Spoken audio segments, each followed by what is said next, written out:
Magazine.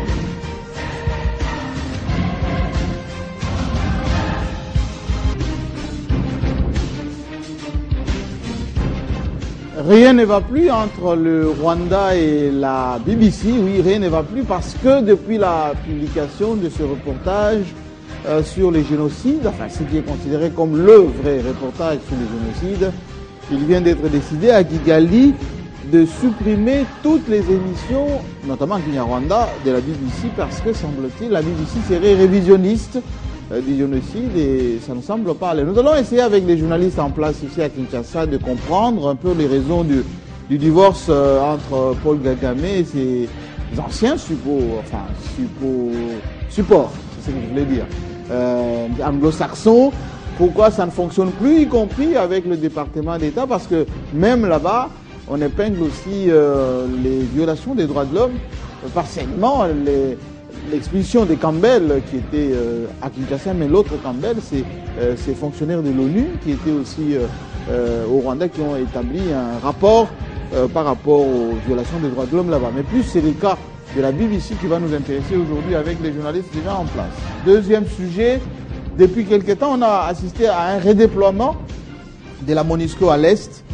Et bien, malgré ce redéploiement, on assiste malheureusement depuis quelques jours à des tueries. Alors la MONUSCO serait-elle là-bas pour protéger les civils ou faire un peu du tourisme, comme il a été dit par Museveni, rappelez-vous, dans une des réunions au niveau de la SADC. Est-ce que la MONUSCO redéploie juste pour la forme ou bien concrètement les civils sont protégés? On a écouté les déclarations de Kobler, le patron de la MONUSCO, pour encore menacer les FDLR mais aussi les NADF. Est-ce que tout ceci fonctionne ou ne fonctionne pas? Les journalistes vont essayer de nous en parler. Voilà. Dans l'actualité qu'on va peut-être ouvrir avant d'aborder tous ces deux sujets, c'est le retour à Kinshasa de Fidel Babala. Fidel Babala qui était à la CPI pour des cas concernant le procès en Centrafrique, subornation des témoins. Il est déjà à Kinshasa pour participer aux séances du Parlement de la RDC. Il va retrouver ses collègues. Certains étaient venus à l'aéroport l'accueillir. Certains membres du MLC aussi. Ils sont déjà en place. Paul Diakese, qu'on ne présente plus parce que non seulement il a l'ancrage dans le club, il garde son identité, et ça je peux vous le dire, il garde son identité des journalistes indépendants, convaincus et des gauches. Non, des gauches, ça c'est vous qui ajoutez. Pas de gauche. Je ne sais pas ce que signifie gauche-droite aujourd'hui. Un journaliste de gauche, c'est un journaliste... Ce sont des concepts dépassés, Jean-Marie. J'allais sourire parce que de gauche, c'est tout près de la population. Parce que très souvent, dans cette émission, Paul a toujours dit, mais est-ce que la maman maraîchère de Kingasani se retrouve dans la croissance des Matata, etc. C'est pour ça que je dis de gauche. Voilà. Si vous vous occupez plus de la maman de Kisangani, il faut le dire, enfin de Kingasani. Non, mais je crois que le social ou l'économie, c'est ni les gauches ni les droites. Si, les capitalistes, ils voient le rendement. Bon, mais il faut quand même que vous ne me direz pas que les États-Unis, qui est hautement capitaliste, les Américains mangent comme là où on est de gauche. Aujourd'hui, ce sont des concepts dépassés. Le monde tel qu'il est aujourd'hui, raison pour laquelle on ne s'étonnerait pas un jour d'avoir JP et Valls dans un même parti politique.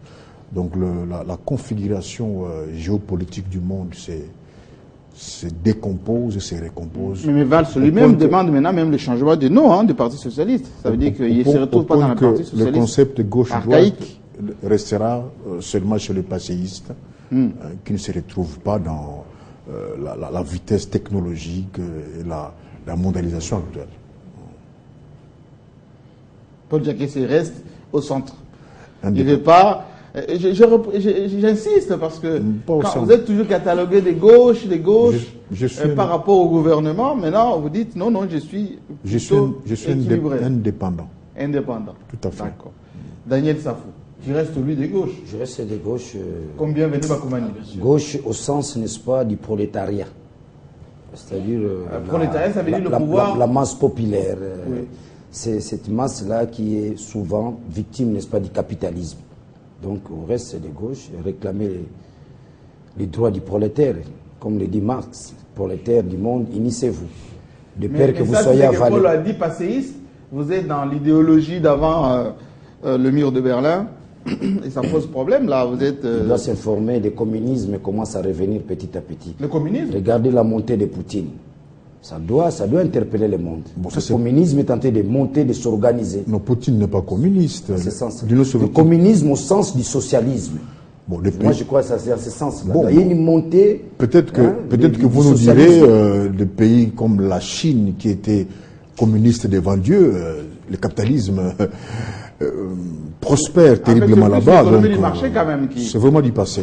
C'est l'économie du marché qui prend de la place. Et la bienvenue qui est un économiste, ces débats un peu, je veux dire, idéologico... politique, ça on est dans l'économie politique là complètement. Absolument. Donc est-ce que on a assisté à la mort des idéologies, communisme, socialisme ou l'économie du marché a pris la place? Du tout, Jean-Marie. Je sais que le pasteur il connaît les valeurs de gauche et il défend les valeurs de gauche, même si pour des besoins de positionnement, de son indépendance, il ne peut pas s'afficher de gauche. Mais le pasteur, il défend les idées de gauche. C'est clair, ça saute d'essence. Le débat idéologique gauche-droite, c'est beaucoup plus ceux qui sont proches de la population. Moi, je pense que les valeurs de gauche sont des valeurs qui concourent au bien-être de la population. Est-ce que le capital ne concourt pas au bien-être de la population lorsqu'il crée des emplois? À sa manière, il fait du socialisme à sa manière. La Chine aujourd'hui, elle est restée communiste, mais elle adopte les stratégies capitalistes pour faire développer, pour amener le peuple au bien-être. Et c'est la stratégie qui a été mise en place il y a de cela une trentaine d'années et qui a payé. Aujourd'hui, la Chine a comme le plus grand client les États-Unis, un pays capitaliste. Alors la Chine paye, donne de l'argent aux États-Unis pour que les États-Unis viennent consommer ce que lui-même produit sur son sol. 800 000 milliards de dettes. C'est une intelligence stratégique qui ne peut venir que des hommes de gauche. Et surtout que la Chine a beaucoup acheté les bons du trésor américain. Exact. Et d'ailleurs même la dette grecque est aujourd'hui soutenue par la Chine. Donc c'est pour dire que le communisme n'est pas le prolétariat tout en avant, mais c'est plus autre chose. Alors maintenant, vous les patriotes nationalistes, ce débat-là ne vous intéresse pas, hein? Il nous intéresse a fortiori. Quand on est patriote, on est a priori de la gauche. Oui. Parce que quand on est de la gauche, on cesse automatiquement d'être élitiste, on devient homme de masse, on vit avec la masse, dans la masse, devant la masse et derrière la masse. Mais est-ce que ça ne fait pas bon teint de dire qu'on est de gauche, qu'on est du peuple, même si on ne vit pas forcément à gauche, hein? Vous savez, on peut tromper tout le monde, sauf sa conscience. Il n'y a que ceux qui ne sont pas près de la population et qui peuvent avoir honte de dire qu'ils sont près de la population. Mais nous qui sommes avec la population, qui raisonnons la population, qui rêvons la population, qui ne pensons que pour le bien-être de la population, en tout cas, même si on se lave, même si on mange, même si on joue, en tout cas, la population se retrouve à nous. Donc, être de gauche, c'est comprendre que dans une société où il y a des cadres, c'est pas ceux qui travaillent dans des salons climatisés qui doivent avoir plus de salaire et d'avantages, mais c'est plutôt ce petit Congolais qui est dans une carrière qui doit plus se retrouver, étant donné que la production vient de celui-là qui souffre sous un soleil accablant, avant que celui qui est en veste cravate comme Jean-Marie Kassamba gagne par exemple 5 millions de dollars comme salaire, alors que celui qui est à Fungurume et à Chinkolobwe ne touche que 100 dollars américains par an. Là vous parlez de spéculateurs. C'est ça. Non, c'est une analyse qui fait dire qu'être de gauche, c'est se battre pour cette masse-là qui doit se retrouver pour qu'il y ait une classe moyenne et non dans un État qui est de plus nantis et de plus démunis. Alors, abordons maintenant... Pour clore ce débat, oui. Le constat est que les Africains, nous sommes plus copistes que pragmatiques. Copistes, suivistes, parce que mimétistes. Depuis les années 60, tous ces grands leaders qui se réclamaient de la gauche sont devenus des grands dictateurs dans leur pays. Ah oui? S'il faut compter le nombre de morts qu'ils ont causés, ça bat les records. Là, vous parlez de Kwame Nkrumah. Par contre, ceux qui étaient accusés comme étant n'ont pas fait autant de dégâts que cela. Donc faisons attention avec les concepts. Bon, il faut dire que ne peut détruire le système que celui qui est dedans. Alors si Gorbatchev a compris que le communisme, le marxisme et la gauche, c'est vide de sens, il n'achèverait pas. Mais tous les historiens disent aujourd'hui que Gorbatchev n'achèverait pas l'URSS. Voilà. Mais attention, on sont déclarés dictateurs par les impérialistes qui estiment que pour noyer ceux qui combattent pour leur peuple, il faut les décourager en les déclarant dictateurs. Alors que quand on travaille pour sa base, pour la gauche, pour le peuple, on est mal vu par ceux qui déclarent qui que ce soit. Parce qu'à un moment donné, on pensait même que Mouzé était un soldat du peuple. Alors que quand il est mort, on s'est rendu compte que la population... Il était dictateur. Non. Il nous a laissé dans les conditions. Il était dictateur. Selon quel concept? Fais-moi la parenthèse. Nous le vénérons par flatérité. Il était dictateur. N'accusons pas toujours les autres. Ce ne sont pas les Européens qui nous ont appris que Sékou Touré, dans le camp Biaro, a fait beaucoup de morts, y compris dans l'Otélie. Ce ne sont pas les Européens qui nous ont appris que Mengistu Ali Mariam, un dictateur rouge qui a fait couler beaucoup de sang. C'est connu. Ce sont des faits. Des faits. Mais lorsque les États-Unis bombardent aussi les civils, la dictature ne cause pas de mort. Mandela qui est de gauche, on le vénère aujourd'hui. Ah oui, et Mandela aussi a tué avec la RC. Donc Mandela, je ne sais pas s'il était de gauche parce qu'il n'avait jamais pratiqué la politique, il était en prison. Mais là, et quand il est sorti de la prison, sorti de la prison, peut-être que vous n'avez jamais eu les coulisses de la libération de Mandela. Oui. Ce n'est pas pour eux que Mandela divorçait avec Winnie. Ce n'est pas pour eux que Steve Biko était tué juste avant et les Chrysani. Parce qu'on ne voulait pas que Mandela foncièrement, c'est quelqu'un qui s'est déclaré de gauche. Raison pour laquelle les Kadhafi ont été beaucoup pour le combat de l'ANC.